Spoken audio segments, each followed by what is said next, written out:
मानवता एवं मानव मात्र की सेवा ही सबसे बड़ा धर्म। प्रेम भूषण सेवा, सहायता, सहयोग एवं लोक कल्याण के क्षेत्र में अविस्मरणीय कार्य कर रही नरसेवा नारायण सेवा का पर्याय ममता चैरिटेबल ट्रस्ट ने सशक्त भारत, सशक्त प्रदेश व सशक्त लखनऊ बनाने की दिशा में एक अद्भुत कदम उठाते हुए प्रत्येक वर्ष आध्यात्मिक चेतना समागम के अंतर्गत श्रीराम कथा अमृत वर्षा का आयोजन करती है। इस वर्ष भी 17 दिसंबर से 25 दिसंबर तक कथा चल रही है। आज दूसरे दिन श्रीराम कथा पर प्रेम मूर्ति के भजनों पर भक्त झूम उठे। अंतर्राष्ट्रीय ख्याति प्राप्त श्री राम कथा के सरस गायक पूज्य श्री प्रेम भूषण जी महाराज के सानिध्य में श्री गणेश वंदना, श्री रामायण जी की आरती एवं दीप प्रज्वलित कर श्रीराम कथा का शुभारंभ मां विधानसभा अध्यक्ष सतीश महाना जी के कर कमलों से संपन्न हुआ। इस अवसर पर प्रदेश के मां कृषि मंत्री सूर्य प्रताप शाही, विधान परिषद सदस्य विद्या सोनकर सहित प्रतिष्ठित डॉक्टर, लोकप्रिय समाज सेवक, प्रशासनिक अधिकारी एवं शिक्षाविद उपस्थित रहे। अतिथियों एवं भक्तजनों ने प्रेमूर्ति प्रेम भूषण जी महाराज का आशीर्वाद लेकर कथा श्रवण किया। सभी ने चीफ ट्रस्टी राजीव मिश्रा के कार्यों एवं प्रयासों की सराहना किया। पूज्य श्री ने श्री राम के मर्यादा का गुणगान करते हुए समाज से आह्वान किया कि यदि आपका चरित्र मजबूत है तो देश भी मजबूत होगा, मानवता हर्षित होगी। ये कार्य ममता चैरिटेबल ट्रस्ट जैसी संस्था निरंतर कर रही है।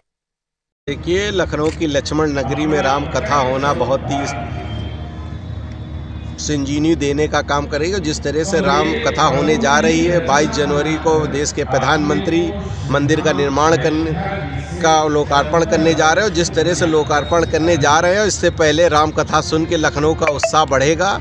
और इस तरह से जिस तरह से राम कथा चल रही है, और पहले दिन मुझे लग रहा था कि भीड़ आएगी, जिस तरह से उमड़ पड़ी है भीड़, मुझे लगता नहीं कि 9 दिन पर राम कथा में पूरी भीड़ उमड़ेगी। और जिस तरह से राम कथा का प्रेम भूषण जी का राम कथा कहते हैं, एक एक भजन को आप सुनिए तो लगता है कि हृदय को छू जाएगा।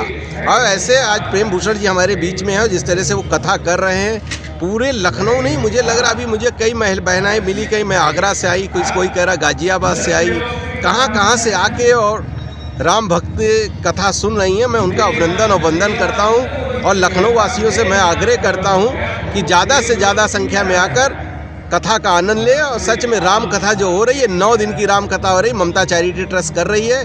और गोमती नगर विस्तार सेकंड में हो रही है। मैं आप मीडिया के माध्यम से भी कहना चाहता हूँ, आपने आज देखा होगा मीडिया के माध्यम से बहुत संख्या में आए हैं। आप ऐसे ही प्रचार करते रहिए कि राम कथा में जो कथा सुन लेगा, मुझे लगता है उसका कष्ट हरण हो जाएगा। ममता चैरिटी की तरफ से लगातार आए, सब क्या कहेंगे? देखिए, नर सेवा नारायण सेवा का मूल मंत्र लेके ममता चैरिटी ट्रस्ट चल रही है। और जैसे ही कथा खत्म होगी, वैसे ही मेरा कम्बल वितरण चालू हो जाएगा। मैं ममता चैरिटी ट्रस्ट कहीं बैठती नहीं, नियंत्रण काम करने का काम करती है। जिस तरह से ममता चैरिटी ट्रस्ट काम कर रही है, आपने देखा कि गोमती नगर में, मैं देख रहा था गोमती नगर के कितने श्रोता आ रहे हैं कथा सुनने।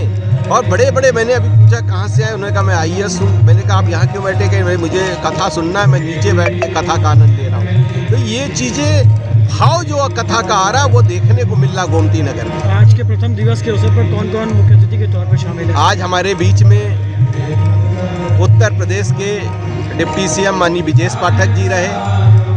पूरे देश में 3 हनुमान गढ़ी है, नीमसार के महंत बजरंग दास जी रहे। हमारे पूर्व जल शक्ति मंत्री माननीय महेंद्र सिंह जी रहे। चीफ जस्टिस रंगनाथ पांडे जी रहे। ऐसे कई अनेक मुख्य अतिथि हैं, लेकिन मैं मुख्य अतिथि नहीं कहता हूँ, मैं सबको अतिथि कहता हूँ। और सारे जो मेरे श्रोता हैं वो भी मेरे मुख्य अतिथि हैं। आज वो कथा सुनने आए, मैं उनका अभिनंदन और वंदन करता हूँ। हर प्राणी जो धरती पर जन्म लेता है, वो जन्म लेने के बाद अपने जब तक उसका जीवन लिखा हो, उसकी प्रक्रिया उससे गुजरता है। लेकिन सब लोग अपने आप को मनुष्य रूप में जन्म लेने के बाद ये समझते हैं बहुत सौभाग्यशाली। प्रातः लिए स्वामी तुलसीदास जी ने कहा कि बड़े भाग्य मानुष बाबा सूर्य दुर्लभ सकेगा।